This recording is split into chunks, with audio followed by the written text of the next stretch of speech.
আপনাদেরকে বলেছিলাম এই ফৌজদারি কার্যবিধি আইনটা 1898 সালের 5 নং আইন, এটা 2025 সালের দ্বিতীয় সংশোধন অধ্যাদেশ হয়েছে। এই আইনের 9টা ভাগ, 565টা ধারা। এই আইনটা হচ্ছে একটা পদ্ধতিগত আইন। আর এই আইনের সাথে দণ্ডবিধিরও আমাদের একটা কানেকশন আছে। সেই কানেকশনটাও গত ক্লাসে আপনাদের সাথে শেয়ার করেছিলাম। তো এই ফৌজদারি কার্যবিধি আইনটা আমরা কেন পড়ি?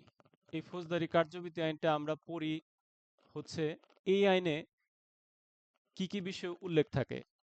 তারপর এই প্রশ্নগুলোর উত্তর খুঁজতে গিয়ে আমাদের বা এই আইন থেকে প্রশ্ন আসলে আমরা কিভাবে বুঝবো, এই বিষয়গুলো গত ক্লাসে আলোচনা করা হয়েছে। তো এটা আমাদের পদ্ধতিগত আইন, এবং এই আইনে হচ্ছে অপরাধের বিচার প্রক্রিয়া বা সকল কার্যক্রম, পুলিশ অফিসারের সকল কার্যক্রম, কোনো একটা আসামিকে গ্রেফতার থেকে শুরু করে বিজ্ঞ আদালতে প্রেরণ করা পর্যন্ত, এর মধ্যে একজন পুলিশ অফিসারের যাবতীয় যত প্রকার কার্যক্রম আছে সবই ফৌজদারি কার্যবিধি মোতাবেক অনুসরণ করতে হয়।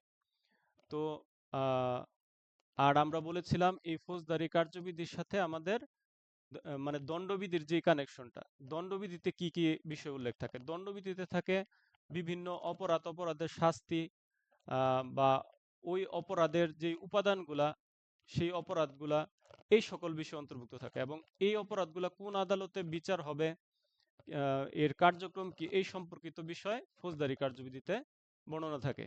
তো আমাদের গত ক্লাসের 4-এর যে এক ধারা, এটা নিয়ে আজকের শুরু হবে ক্লাস। 4-এর এক ধারা, 4-এর এক ধারা। এখন 4-এর 1-এর আমরা ক লিখলাম, হ্যাঁ, 4-এর 1-এর ক। তারপরে লিখলাম 4-এর 1-এর ক, ক, দুইটা ক। আমরা তো ব্যঞ্জন বর্ণ পারি, এই ব্যঞ্জন বর্ণগুলো আগে লিখি। আর ধারাটা আপনারা ঠিক আমি যেভাবে লিখতেছি এভাবেই লিখবেন। কর পরে নরমালি কি খ, খর পরে হচ্ছে গ, গরুর গ। তারপরে হচ্ছে উঁ, উঁটা লিখলাম, ঘোড়ার ঘতে কিছু নাই। তারপরে হচ্ছে 4-এর 1-এর চ। তারপর হচ্ছে 4-এর 1-এর বর্গীয় জ। এখানে 1 2 3 4 5 6 7, মাত্র 7টা এখানে আমি করতে পারছি। তারপর আমি এই পাশে আরো লিখি, 4-এর 1-এর বর্গীয় জ পর্যন্ত লেখা হয়েছে। এই পাশে লিখি 4-এর 1-এর নিয়,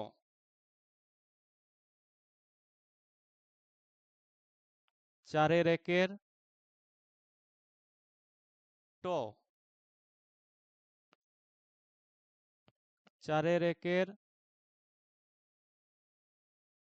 ঠ, 4-এর 1-এর ডাবের ঢ, 4-এর 1-এর ঢাকার ঢ, 4-এর 1-এর দন্ত ন, 4-এর 1-এর মূর্ধন্য, 4-এর 1-এর ত, 4-এর 1-এর থ, আরেকটা হচ্ছে এপাশে লিখে দিই 4-এর 1-এর ধ। আচ্ছা, এই যে ইয়েগুলো একবারে ব্যঞ্জন বর্ণ ক্রম অনুসারে ঠিক এইভাবে আপনারা লিখে খাতায় প্র্যাকটিস করতে পারেন। এখন আপনার এই যে 4-এর 1-এর ক ধারা, এই 4-এর 1-এর ক ধারায় কি আছে একটা করে বলে যায়। 4-এর 1-এর ক ধারার মধ্যে আছে কি? অ্যাডভোকেট বা উকিল। এটা আমাদের ইম্পর্টেন্ট না। 4-এর 1-এর ক ক, এটার মধ্যে আছে অ্যাটর্নি জেনারেল, মানে ডাবল ক যেটা। 4-এর 1-এর কতে আছে অ্যাডভোকেট বা উকিল, 4-এর 1-এর ডাবল কতে আছে অ্যাটর্নি জেনারেল। 4-এর 1-এর খ, খতে হচ্ছে জামিনযোগ্য বা জামিনের অযোগ্য অপরাধ। তাহলে এটা ইম্পর্টেন্ট, যেটাতে টিক দিছি। 4-এর 1-এর গ, গতে হচ্ছে অভিযোগ, গতে হচ্ছে কি অভিযোগ। হ্যাঁ, এখন এই যে অভিযোগ, আপনি একটু কল্পনা করেন, অভিযোগ যদি আমরা লিখি, এখানে আমি অভিযোগটা লিখি, অভিযোগ, অভিযোগ, এই যে অভিযোগটা যে লিখলাম, অভিযোগের শেষে কি গ আছে না? তাহলে এই অভিযোগটা আমাদের কত ধারায় আছে? এটা আমাদের 4-এর 1-এর গ ধারায় আছে।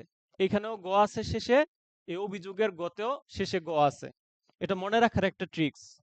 তাহলে অভিযোগটা হচ্ছে 4-এর 1-এর গ ধারায়। আশা করি এটা আপনারা মনে রাখতে পারবেন খুব সহজে। আর 4-এর 1-এর খ, খ হচ্ছে কি কর পরে খ, মানে কি দুইটা বিষয়।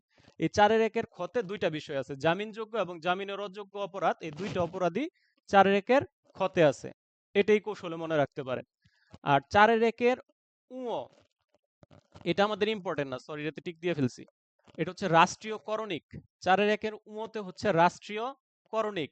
এটা আমাদের মূলত পুস্তক সহ পরীক্ষা, আমাদের এটা ওই আলাদাভাবে আমাদের মনে রাখার এত জরুরি না।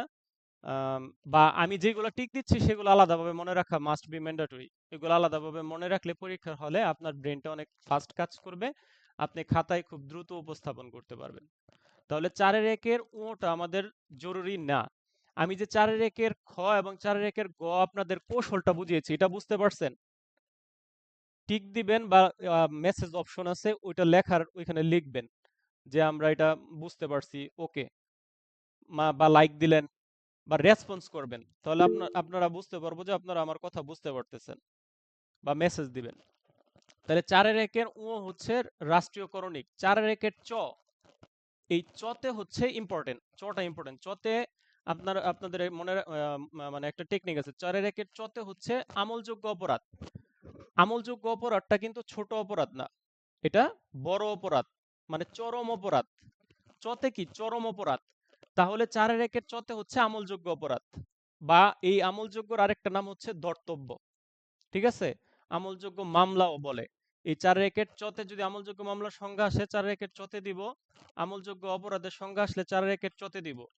আর আমলযোগ্য অপরাধ আসলেও 4-এর 1-এর চতে দিব। ধর্তব্য অপরাধ আসলেও 4-এর 1-এর চতে দিব। তাহলে এই আমলযোগ্য অপরাধ, এটা মনে রাখার কৌশলটা কি, চতে চরম অপরাধ, 4-এর 1-এর চ, চরম অপরাধ মানে এটা বড় অপরাধ। এখন এটার সাথে আপনার ম্যাচিং করে পড়তে হবে ঢাকার ড। এই যে ঢাকার ডটা, এটা ম্যাচিং করে পড়তে হবে। এই ঢাকার ডতে হচ্ছে ঢিলেঢালা অপরাধ, মানে আমল অযোগ্য অপরাধ বা অধর্তব্য অপরাধ। 4-এর 1-এর ডটা হচ্ছে ঢিলেঢালা অপরাধ, আমল অযোগ্য অপরাধ বা অধর্তব্য অপরাধ। এটা একটা কৌশলে এই দুইটা এইভাবে পড়বেন। আমি মনে হয় বুঝাইতে পারছি। লাইক দিবেন যেটা বুঝতে পারবেন, আমি যখন বলবো বুঝছেন কিনা, তাহলে আমার বুঝতে সুবিধা হবে। 4-এর 1-এর বর্গীয় জ, এই বর্গীয় জর সাথে কিন্তু আমাদের এটা পড়ার, এই গ, এটা পড়ার দরকার ছিল। 4-এর 1-এর গতে হচ্ছে কি অভিযোগ, অভিযোগের শেষে গ আছে, আর এটার শেষেও গ আছে। আর 4-এর 1-এর বর্গীয় জতে হচ্ছে, 4-এর 1-এর বর্গীয় জতে হচ্ছে আমাদের নালিশ। 4-এর 1-এর বর্গীয় জতে নালিশ। তারপরে 4-এর 1-এর ইয়, 4-এর 1-এর ইয়টা আমাদের ইম্পর্টেন্ট না। 4-এর 1-এর ট আর ঠ, এই দুইটা আমাদের কিন্তু ইম্পর্টেন্ট। 4-এর 1-এর ট আর ঠ, ওখানে দেখেন পেজ বাজাই দিছিলাম। 4-এর 1-এর টতে হচ্ছে অনুসন্ধান। ঠিক আছে, 4-এর 1-এর টতে হচ্ছে অনুসন্ধান, আর 4-এর 1-এর ঠতে হচ্ছে তদন্ত। এটা মনে রাখার একটা কৌশল আছে। অনেক সময় টতে কি অনুসন্ধান না টতে তদন্ত হবে, কোনটা আগে হবে? আমাদের পুলিশের কার্যক্রমে আগে অনুসন্ধান করতে হয়, আর এটা একটা কৌশল। অনুসন্ধানের পরে তদন্ত করতে হয় নরমালি। তাহলে আমরা আবার এইখানে দেখেন সরেওটা কি আগে আর তটা পরে, আর টটাও আগে সরেওটা আগে, ঠটাও আগে, তটাও আগে। তাহলে মানে আগে কোনটা, স্বরবর্ণটা আগে, ব্যঞ্জনবর্ণটা পরে, আর এখানে টটা আগে। এইভাবেও আমরা মনে রাখতে পারি যে টর সাথে অনুসন্ধান, 4-এর 1-এর টতে হচ্ছে অনুসন্ধান, 4-এর 1-এর ঠতে হচ্ছে তদন্ত। তাহলে এই দুইটো আমাদের ম্যান্ডেটরি মনে রাখতে হবে। এই যে 4-এর 1-এর ডাবের ড, এটাও আমাদের গুরুত্বপূর্ণ না। এই 4-এর 1-এর ডাবের ডতে বিচার বিভাগীয় কার্যক্রম সম্পর্কে বলা আছে। তারপরে 4-এর 1-এর দন্তন্য এটা আমাদের ওই পড়তে হবে। আমাদের 2019 সালে এএসআই নিয়োগ পরীক্ষায় এই পাবলিক প্রসিকিউটর সম্পর্কে প্রশ্ন আসছিল। সেই জন্য এই 4-এর 1-এর দন্তন্যটাও আমরা পড়ে রাখবো। হ্যাঁ, পিপি পিপি মানে কি? Public prosecutor. 4-এর 1-এর দন্তন্য এটাতে হচ্ছে পাবলিক প্রসিকিউটর। আর 4-এর 1-এর মূর্ধন্যতে হচ্ছে অপরাধ। অপরাধ। 4-এর 1-এর ত ভারপ্রাপ্ত। আমরা ভারপ্রাপ্ত কর্মকর্তা বলি না? দেখেন, ভারপ্রাপ্ত বলতে গেলে ত আছে শেষে, 4-এর 1-এর ততেও ত আছে। তাহলে এটাও মনে রাখতে পারবেন, ভারপ্রাপ্ত কর্মকর্তা। আবার এটার আরেকটা নাম আছে অফিসার ইনচার্জ। তাহলে 4-এর 1-এর ততে হচ্ছে ভারপ্রাপ্ত, ত আছে, এটাও ত, অফিসার ইনচার্জ বা ভারপ্রাপ্ত কর্মকর্তা। আর 4-এর 1-এর থ, তর পরে তো থ, থতে হচ্ছে কি? নরমালি থতে হচ্ছে স্থান। থতে থানা হওয়ার কথা, কিন্তু থানা না হয়ে হইছে স্থান। আর থর পরে ত, থ, দ, ধত পরে, এই ধতে হচ্ছে থানা, মানে পরেরটাতে হইছে থানা। 4-এর 1-এর ধতে হচ্ছে থানা। থতে থানা হওয়ার কথা ছিল, থতে হয়ে গেছে স্থান। এরপরে থর পরে তো দ, ওই দতে হচ্ছে থানা। আবার ছোট দ না, আডুবাঙ্গা দ না, এটা হচ্ছে বড় দ, যেটা আমরা আঞ্চলিক ভাষায় বলি। 4-এর 1-এর দ, ধানের দ। তো এই হচ্ছে আমাদের মানে মূল যেই ফৌজদারি কার্যবিধির যেই ফাউন্ডেশন, এই সংজ্ঞাগুলার উপরে আমাদের ফাউন্ডেশন, মানে সামনের পড়াগুলা বুঝতে সুবিধা হয়। এইগুলা যদি কোনোটা আমরা বুঝতে সমস্যা হয়, পরবর্তীতে আমাদের পড়তে বা বুঝতেও সমস্যা হবে। তো এখানে আবার কিছু বিষয় আছে, আমি আপনাদের পড়াইছিলাম যে ফৌজদারি কার্যবিধি, এটা দণ্ডবিধি এবং পুলিশ আইন, পুলিশ রেগুলেশনেও যদি কোনোটা কানেকশন থাকে, ওইটাও এটার সাথে ইনক্লুড করবেন। যেহেতু আমাদের পরীক্ষার প্রশ্নপত্রে আইন ও বিধি মোতাবেক লিখতে বলা হয়, তাহলে আমরা এটা একটু খুঁজবো এখানে, এই কোনো ফৌজদারি কার্যবিধির আরো কোনো ধারা বা আরো কোনো কিছু পুলিশ রেগুলেশন আমরা অ্যাড করতে পারি কিনা। এখন দেখেন, আবার একটু রিভিশন দেওয়া হয়নি আপনাদের। ওই 4-এর 1-এর ক, এগুলো দরকার নাই, এগুলা আমাদের জাস্ট জানার জন্য, আম, মানে এগুলা যে আছে আমাদের মূল বইয়ে। আর পুস্তক সহ পরীক্ষায় আপনি যদি একটু এই ধারাগত বিষয়গুলো খেয়াল রাখেন, আপনি মূল বই থেকে বের করে মূল বইয়ের ভাষাটা কে নিজের ভাষায় কনভার্ট করে লিখতে পারবেন খুব ইজিলি। তাহলে 4-এর 1-এর খতে হচ্ছে খ, কর পরে খ, দুইটা কথা। তাহলে 4-এর 1-এর খতে হচ্ছে জামিনযোগ্য, জামিনের অযোগ্য অপরাধ। এই 4-এর 1-এর খতে আমরা জামিনযোগ্য, জামিনের অযোগ্য, এটার সাথে আমরা পিআরবি বা পুলিশ রেগুলেশন বা পিআর 317 বিধি দিতে পারি, 317 বিধি দিতে পারি। আর 4-এর 1-এর গ, অভিযোগ, এটার সাথে আমাদের আপাতত কিছু দেওয়ার দরকার নাই। 4-এর 1-এর চ, চতে হচ্ছে চরম অপরাধ। এই চরম অপরাধের মধ্যে আমরা ফৌজদারি কার্যবিধি মানে সিআরপিসির 154 দিতে পারি, আর পুলিশ রেগুলেশনের 243 দিতে পারি। এটা হচ্ছে পুলিশ রেগুলেশনের পিআর, আর এটা হচ্ছে সিআরপিসি সিআরপিসি। তাহলে আমলযোগ্য অপরাধের সাথে আমাদের 4-এর 1-এর চ, আমলযোগ্য মানে চরম অপরাধ, 154 দিতে পারি সিআরপিসির, আর পিআরবি দিতে পারি 243, এটার সাথে এটা দেওয়া যায়। 4-এর 1-এর বর্গীয় জতে হচ্ছে আমাদের নালিশ। হ্যাঁ, এটার সাথে আমাদের কিছু দেওয়ার দরকার নাই আপাতত।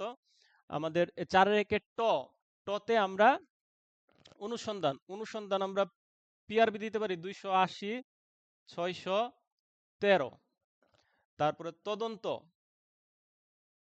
এই তদন্তর মধ্যে আমরা ফৌজদারি কার্যবিধির 156 দিতে পারি। আচ্ছা, তারপরে এই 4-এর 1-এর ঢাকার ড, ঢিলেঢালা অপরাধ বা আমলের অযোগ্য অপরাধ, এখানে আমরা ফৌজদারি কার্যবিধির 155 আর পুলিশ রেগুলেশনের 254 দিতে পারি, পিআরবি 254। তারপর 4-এর 1-এর মধ্যাহ্ন অপরাধ, এটা আবার দণ্ডবিধিতেও আছে, পিসি মানে পেনাল কোড, পেনাল কোডের 40 ধারায় আছে, তাহলে এটার সাথে এটা আমরা দিতে পারি। 4-এর 1-এর তো হচ্ছে ভারপ্রাপ্ত থানার কর্মকর্তা, যে অফিসার ইনচার্জ, ওনার আবার পুলিশ রেগুলেশন আছে 201 বিধিতে, পিআরবি। 4-এর 1-এর থানা। হ্যাঁ, তারপরে স্থান, স্থান 4-এর 1-এর থতে হচ্ছে আমাদের স্থান, আর 4-এর 1-এর ধতে হচ্ছে থানা। এই হচ্ছে আমাদের এই মানে সংজ্ঞাগত যে বিষয়গুলো আছে, এগুলো আপনাদের আমি বুঝাইলাম মানে কি কিছু কৌশল শিখাইলাম কিভাবে মনে রাখা যায় এবং কোনগুলার সাথে ওই আরো ফৌজদারি কার্যবিধির ধারা যুক্ত করা যায় এবং পুলিশ রেগুলেশন মানে পিআরবি যুক্ত করা যায়। একটার মধ্যে আমরা পেনাল কোডও পেয়েছি। এই বিষয়গুলা আমাদের সবার ক্লিয়ার কিনা, আমি আবার রিপিট করার প্রয়োজন আছে কিনা, বোর্ডে তো এগুলো দেয়া আছে, আবার ভিডিও রেকর্ডটাও আমরা পাবো। আমাদের এখানে কোনো আহ, মানে ঝামেলা নাই আশা করি। যারা আগে আইন পড়ছেন আজকের এই বিষয়গুলাতে যেগুলো আমি বললাম কিছু কৌশল তো অন্তত পক্ষে শিখতে পারছেন আশা করি। প্রতিদিনই কিছু না কিছু শেখার চেষ্টা করবেন আলোচনা থেকে, আমাদের ক্লাস থেকে, তাহলে আপনি প্রতিনিয়ত নিজেকে আপডেট করতে পারবেন। আর এগুলা লেখে প্র্যাকটিস করবেন। হ্যাঁ, এখন আমরা সাদামাটা আলোচনা করব। সাদামাটা কি? সাদামাটা আলোচনা করব জানেন? আমরা রিভিউ করি বোঝার সুবিধার্থে। আবার একটু রিভিউ করতেছি, আবার আপনারা এটা একটু ক্লিয়ার হয়ে নেন। নির্বাহী ম্যাজিস্ট্রেটটা সরকার জেলা এবং মেট্রোপলিটন এলাকায় নিয়োগ দিয়ে থাকেন। ওই জেলায় যদি অতিরিক্ত ম্যাজিস্ট্রেট প্রয়োজন হয় সেক্ষেত্রে অতিরিক্ত ম্যাজিস্ট্রেটও নিয়োগ দিয়ে থাকেন সরকার। তো ওই জেলার মধ্যে একজন জেলা ম্যাজিস্ট্রেট থাকেন, ওই জেলা ম্যাজিস্ট্রেট নিয়োগও সরকার দিয়ে থাকেন। সাধারণত জেলার সর্বময় ক্ষমতার অধিকারী থাকেন ওই জেলা ম্যাজিস্ট্রেট।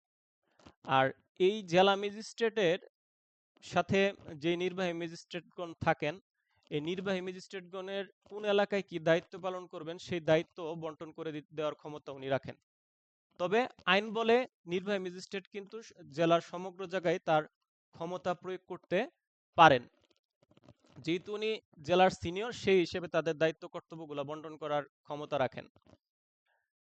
আর আমরা যদি সহজ সরল ভাষায় বলি, এই নির্বাহী ম্যাজিস্ট্রেটের কাজ কি? নির্বাহী ম্যাজিস্ট্রেটের কাজ হচ্ছে আইন শৃঙ্খলা এবং প্রশাসনিক দিক সামলানো। এই আইন শৃঙ্খলা ডিউটির ক্ষেত্রে কিন্তু নির্বাহী ম্যাজিস্ট্রেট আমাদের যে পুলিশের যে ভূমিকা, পুলিশের সাথে ওই নির্বাহী ম্যাজিস্ট্রেটের কিন্তু ওতপ্রোতভাবে প্রত্যক্ষ পরোক্ষভাবে কানেকশন রয়েছে। আশা করি এই নির্বাহী ম্যাজিস্ট্রেট সম্পর্কে সবাই খুব সহজভাবে এখন অবগত হয়েছেন। এটা আমাদের জানা জরুরি ছিল। এখন একটা উদাহরণ দিয়ে আরো ক্লিয়ার করি নির্বাহী ম্যাজিস্ট্রেটটা। ধরেন আপনার থানা এলাকায় কেউ ভেজাল খাদ্য বিক্রি করতেছে। আপনি এটা খবর পেয়েছেন সাধারণ পাবলিক হিসেবে এবং ম্যাজিস্ট্রেটকে অবগত করছেন।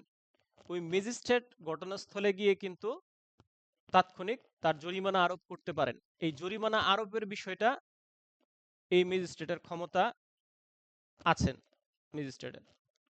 তো আমরা এই উদাহরণের মাধ্যমে কিন্তু খুব সহজেই বিষয়টা ক্লিয়ার হয়ে গেলাম, নির্বাহী ম্যাজিস্ট্রেটের বিষয়টা। তো এই আরেকটা বিষয় এখানে বলে রাখি, এই নির্বাহী ম্যাজিস্ট্রেট এই ক্ষমতা প্রয়োগ করতে পারবেন কোন আইনের বলে? আমরা মোবাইল কোর্ট একটা আইন আছে 2009 সালের আইন, মোবাইল কোর্ট।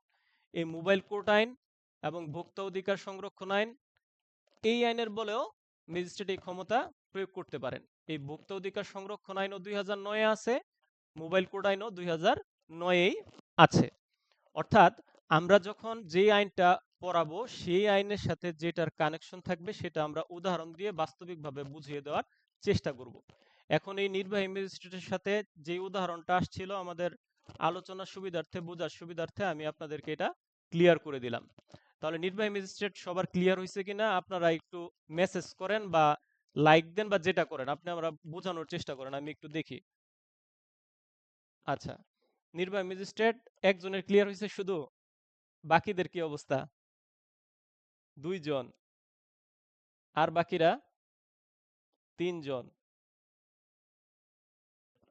হ্যাঁ, 11 ধারায় হচ্ছে জুডিশিয়াল ম্যাজিস্ট্রেট। জুডিশিয়াল ম্যাজিস্ট্রেটের বাংলাটা হচ্ছে আমাদের 10 ধারা একবারে কমপ্লিট, কোনো ডাউট নাই।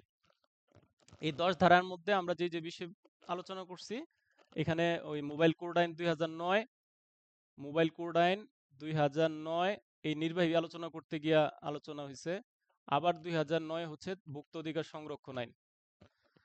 তারপরে জুডিশিয়াল ম্যাজিস্ট্রেট হচ্ছে 11 ধারায়। জুডিশিয়াল ম্যাজিস্ট্রেটের বাংলা হচ্ছে বিচারিক ম্যাজিস্ট্রেট। এই বিচারিক ম্যাজিস্ট্রেটের আসলে কারা? এটা কিন্তু ওই বিসিএস দিয়ে আসে না, তারা দিয়ে আসে বিজিএস, বাংলাদেশ জুডিশিয়ারি সার্ভিস থেকে ওনারা আসেন। ওনাদের পরীক্ষাটাও তুমুল প্রতিযোগিতা হয়ে থাকে। তো ওনাদের মূলত কাজ হচ্ছে বিচারিক কার্যক্রম পরিচালনা করা এবং সাজা দেওয়া ওনাদের কাজ।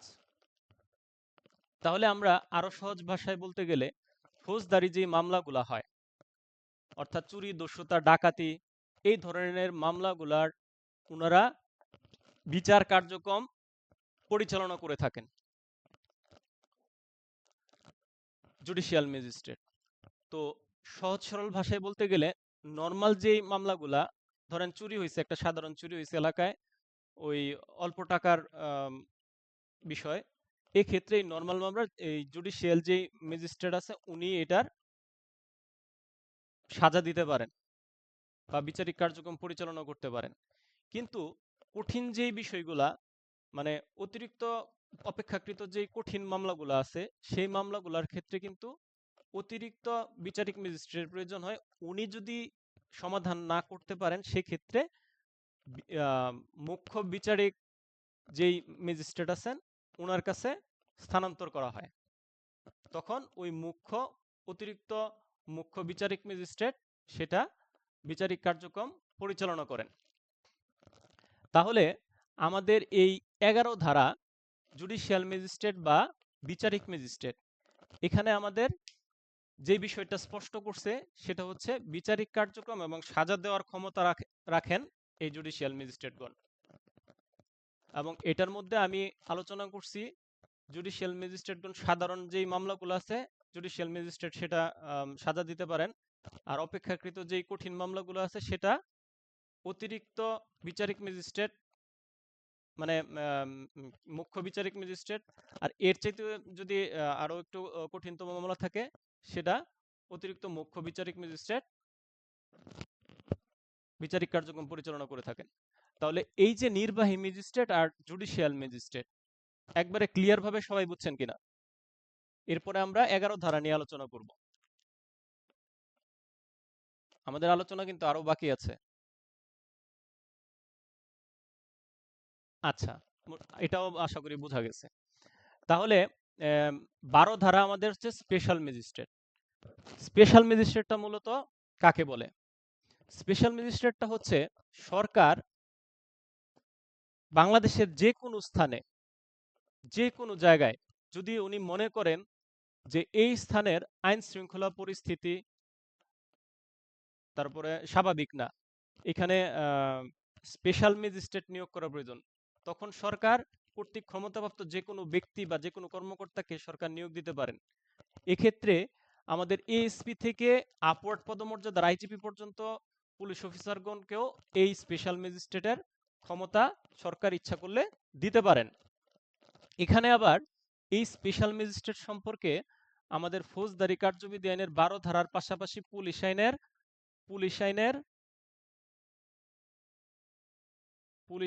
5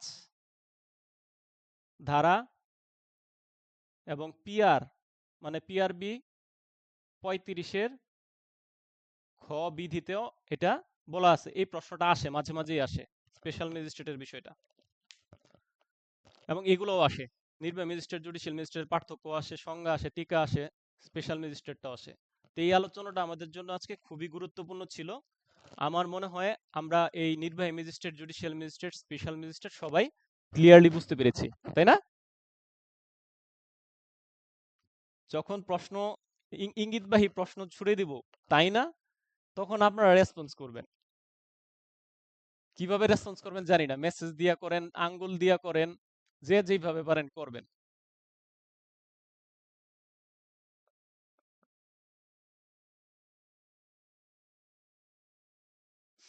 এখন আমরা আলোচনা করব হচ্ছে আমাদের এই মনে করেন প্রথম ভাগ, দ্বিতীয় ভাগ, এগুলো সব শেষ। এখন আমরা আলোচনা করব 42 থেকে 45 ধারা।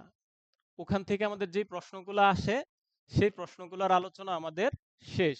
এই 42 থেকে 45 ধারায় মূলত কি বিষয়ে বলা আছে?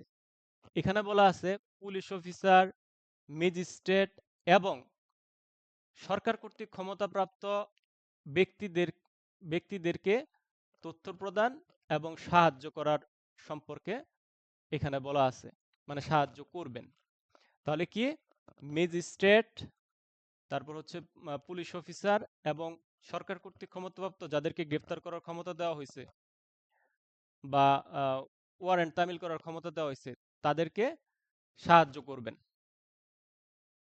জনসাধারণ। এই বিষয়ে এইখানে বিস্তারিত 42 থেকে 45 ধারায় বলা বলা হয়েছে, মানে একে অপরকে সাহায্য করার কথা বলা হয়েছে, ম্যাজিস্ট্রেট, পুলিশ এবং গ্রেফতারকারী ব্যক্তিগণ।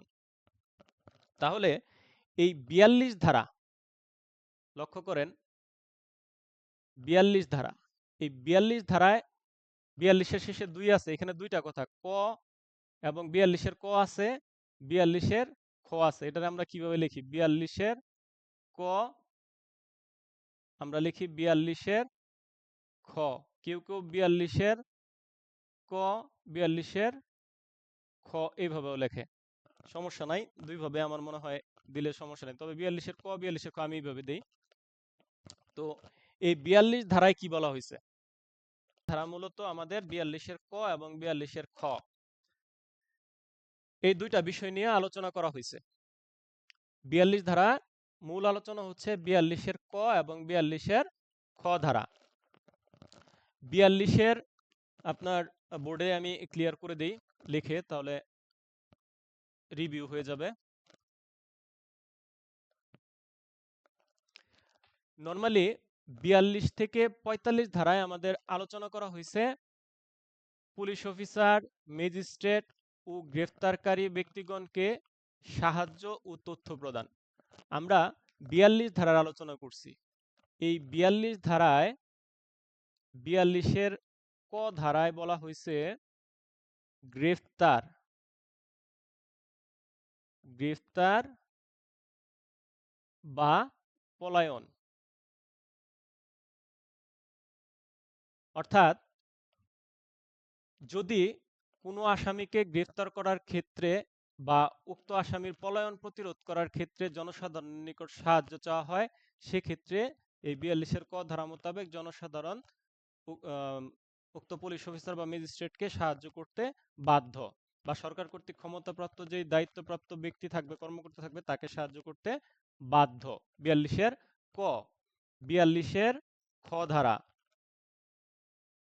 42-এর খ ধারায় আমরা শিখছি আমাদের যেখানে মানে যে সকল স্থানে আমাদের শান্তি রক্ষা বিনষ্ট হইতে পারে এরকম আশঙ্কা বিদ্যমান, যেমন কি কি আছে, রেলপথ, খাল, টেলিগ্রাফ ইত্যাদি স্থানে এরকম অপরাধ সংঘটিত হতে পারে। এই ক্ষেত্রে যদি আমরা জনসাধারণের নিকট সাহায্য চাই, সেক্ষেত্রেও জনগণ সাহায্য করতে বাধ্য। যদি সাহায্য না করে, সেক্ষেত্রে দণ্ডবিধির বা পেনাল কোডের 187 ধারায় উক্ত ব্যক্তির বিরুদ্ধে শাস্তির বিধান রয়েছে। তাহলে এই 42-এর বিষয়টা পরীক্ষার প্রশ্নে আসবে কিভাবে, জনসাধারণ কোন কোন ক্ষেত্রে সাহায্য করতে বাধ্য, যদি সাহায্য না করে তাহলে সেক্ষেত্রে কি ব্যবস্থা গ্রহণ করা যায়, এটা আসবে পরীক্ষার প্রশ্নে। আর এটা আমরা কিভাবে স্টার্টিং টানবো যে 1898 সালে প্রণীত ফৌজদারি 5 নং ফৌজদারি কার্যবিধি আইনের 3য় ভাগের 4র্থ অধ্যায়ের 42 থেকে 45 ধারার পর্যালোচনায় জনসাধারণ যে সকল ক্ষেত্রে সাহায্য করতে বাধ্য তা নিম্নরূপ, এইভাবে লিখে তখন 42-এর ক 42-এর খটা টানলেন, তারপরে আলোচ্য প্রশ্ন অনুসারে লিখে এটা লিখলেন, শেষে নোটটা দিলেন, জনসাধারণ ফেরারি আসামি মানে পলাতক যে আসামি, সেই আসামির ঠিকানা খুঁজে দিতে এবং সাক্ষী সংগ্রহ করে দিতে বাধ্য নয়, তবে যুক্তিসঙ্গত কারণে যদি সাহায্য দাবি করা হয় সেক্ষেত্রে সে সাহায্য করতে বাধ্য, সাহায্য না করলে পেনাল কোডের 187 ধারায় দণ্ডিত হবে। এই হচ্ছে 42-এর আলোচনা। এখন এই 42টা তো আমরা ক্লিয়ার বুঝতে পারছি, তাই না? এখন চলেন আমরা 43 আলোচনা করি। আমি কিন্তু প্রত্যেকটা ধারা মূল বিষয়বস্তু বুঝিয়ে দিয়ে এবং এখান থেকে কি প্রশ্ন আসতে পারে সেটাও আপনাদের আলোচনা করে দিচ্ছি, এবং এটার সাথে যদি দণ্ডবিধির কানেকশন থাকে দণ্ডবিধিও আমরা আলোচনা করবো, আগেই বলেছি। তো এখানে 187-এর কানেকশন আছে, এই 187 এখানে আমরা টেনেছি, আশা করি বুঝতে পারছেন। এখন দেখেন 43 ধারা, 43 ধারা বলছে জনগণকে সাহায্য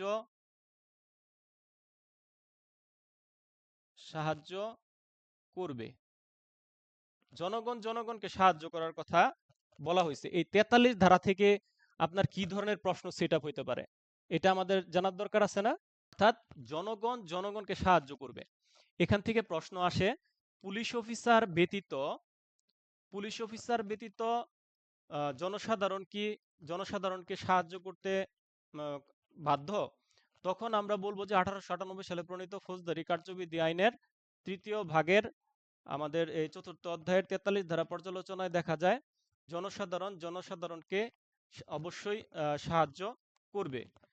কেননা ওই উদাহরণ দিয়ে আমরা বলতে পারি যে বিজ্ঞ আদালত কর্তৃক 75 ধারার ক্ষমতা বলে যদি কোনো গ্রেফতারি পরোয়ানা বা ওয়ারেন্ট যদি একটা সাধারণ জনগণের কাছে দেওয়া হয়, সেক্ষেত্রে উক্ত জনসাধারণ সেটা তামিল করার জন্য তার সাধারণ জনগণের কাছে সে সাহায্য চাইতে পারে। এই 43 ধারার ক্ষমতা বলে সেটা ওই মানে সে কার্যকর করবে এই আইনের 77 ধারা মোতাবেক। তাহলে এই প্রশ্নটার সাথে আপনি 43, 75, 77 এই 3টা ধারার কানেকশন পেয়ে গেলেন সিআরপিসি। তাহলে প্রশ্নটা কি, পুলিশ অফিসার ব্যতীত জনসাধারণকে সাহায্য করার বিধান সম্পর্কে লিখুন। সাহায্য বা তথ্য প্রদানের এই সম্পর্কিত বিধান সম্পর্কে লিখতে বললে আমরা এইভাবে প্রশ্নটা সেট আপ করবো। আশা করি 43 ধারাও বুঝতে পারছেন। 43 ধারা কে বুঝতে পারছেন একটু রিপ্লাই দেন। আরো 2টা ধারা আমাদের আলোচনা বাকি আছে। 44 ধারাটা আমরা একটু আলোচনা করে দিচ্ছি। 44 ধারাটা বলা হয়েছে, যদি কোনো আমলযোগ্য অপরাধের সংবাদ, সেই সংবাদটা হচ্ছে রাষ্ট্রদ্রোহমূলক, সেই সংবাদটা হচ্ছে ডাকাতি, সেই সংবাদটা হচ্ছে অগ্নিসংযোগ, সেই সংবাদটা হচ্ছে অপরাধমূলক অনধিকার প্রবেশ, এই সংক্রান্ত টোটাল 35টা অপরাধ আছে। এই 35টা অপরাধের সংবাদ আপনি দিতে পুলিশ অফিসার এবং ম্যাজিস্ট্রেটকে দিতে আপনি বাধ্য। যদি না দেন, এই 35টা অপরাধের সংবাদ যদি আপনি না দেন, সেক্ষেত্রে আপনার বিরুদ্ধে পেনাল কোডের 176 ধারায় শাস্তির ব্যবস্থা আছে। পেনাল কোডের আমি উদাহরণ দিয়ে বুঝাইছি যে মাহফুজ ভাইয়ের বাসার সাথে মুফিজ সাহেবের বাসা। মুফিজ সাহেবের বাসায় ডাকাতি হয়েছে, কিন্তু মাহফুজ সাহেব গাপটি মেরা বৈশা রয়েছে, পুলিশ অফিসার বা ম্যাজিস্ট্রেটকে জানাইছে না। এই ক্ষেত্রে উনি 176 ধারায় দণ্ডিত হবে। 44 ধারা থেকে এই প্রশ্নটা আসে। আশা করি সবাই ক্লিয়ার ভাবে বুঝছেন। এখন 45 ধারা থেকে একটা প্রশ্ন আসে, এটা আপনাদের বুঝাইবো যে কতিপয় ব্যক্তিগণ অপরাধের সংবাদ জানাবেন। এই কতিপয় ব্যক্তিগণরা কারা? কতিপয় ব্যক্তিগণরা হচ্ছে গ্রামের যে মাতব্বর আছে, মেম্বার, চেয়ারম্যান, তারা অপরাধ আপনার 45-এর একে আমাদের কি কি সংবাদ কি ধরনের অপরাধের সংবাদ জানাইতে হবে। আর 45-এর একের ঘোড়ার ঘ, এই ঘোড়ার ঘ মোতাবেক বলছে যে কোনো এলাকায় যদি কোনো ব্যক্তি অস্বাভাবিকভাবে মারা যায়, অপমৃত্যু হয়, সেই সংবাদ যদি আপনি জানেন তাহলে অবশ্যই পুলিশ অফিসার এবং নিকটতম এখতিয়ারুদ্দিন ম্যাজিস্ট্রেটকে জানাতে হবে। যদি আপনি না জানান, সেক্ষেত্রে উক্ত ব্যক্তি মানে যিনি না জানাবেন উনি এই পেনাল কোডের 176 ধারায় দণ্ডিত হবেন। এটা আমরা কিন্তু ওই 44-এর বিধান লঙ্ঘন করলে 176-এ দণ্ডিত হয়, আর 145-এর একের ঘোড়ার গ ধারায় এই জিনিসটা আমরা পেয়েছি। আশা করি আমাদের আজকের ক্লাসের যে বিষয়বস্তু 45 থেকে 45 ধারা পুলিশ অফিসার, ম্যাজিস্ট্রেট এবং গ্রেফতারকারী ব্যক্তিগণকে তথ্য এবং সাহায্য প্রদান সম্পর্কিত আলোচনা আপনারা চমৎকারভাবে উপভোগ করছেন, এবং এখান থেকে যে ধরনের প্রশ্ন আছে সবকিছু আপনারা খুব সুন্দরভাবে বুঝতে পেরেছেন। আমি এই ক্লাসের সময় শেষ এই বলে আমি আমার ক্লাসের এখানেই সমাপ্তি ঘোষণা করতেছি। আপনারা সবাই ভালো থাকুন, সুস্থ থাকুন। ধন্যবাদ সবাইকে। আর যদি কারো কোনো প্রশ্ন থাকে শর্টকাটে প্রশ্ন করতে পারেন, হয়তো 1 মিনিট বলতে পারবেন। বলেন, কেউ কিছু বলার আছে কিনা? এই 42 থেকে 45 ধারার যে বিষয়বস্তুগুলো আমরা আলোচনা করেছি, এখানে কোনো কারো ডাউট আছে? কেমন বুঝছেন? আপনাদের তো রিয়াকশন দেখি না, খালি আমাদের মাহফুজ ভাই একটা রিয়াকশন দিছে। মুয়াজ্জেম ভাই, হ্যাঁ, আর জিয়া ভাই, আর তো মোটামুটি 4-এর 1-এর যে বিষয়গুলো আমি আলোচনা করছি সংজ্ঞাগুলা, তারপরে হচ্ছে 10, 11, 12 ফৌজদারি কার্যবিধির, ইভেন 42 থেকে 45 ধারার যে বিষয়গুলো আলোচনা করেছি, এই বিষয়গুলা ভিডিওটা আবার দেখবেন, বারবার দেখবেন, দেখে মূল বিষয়বস্তুগুলা আপনারা ক্লিয়ার করে নেবেন। আমাদের এখন প্রত্যেকটা ক্লাস এভাবেই হবে। আপনারা ক্লাসে মনোযোগী থাকবেন, এটাই হচ্ছে আপনাদের কাছে কাম্য। সবাই খুব বেশি ভালো থাকেন, সুস্থ থাকেন। এই আশাবাদ ব্যক্ত রেখে আমি আজকের মতো এখানেই আপনাদের ক্লাস শেষ করছি। ধন্যবাদ সবাইকে।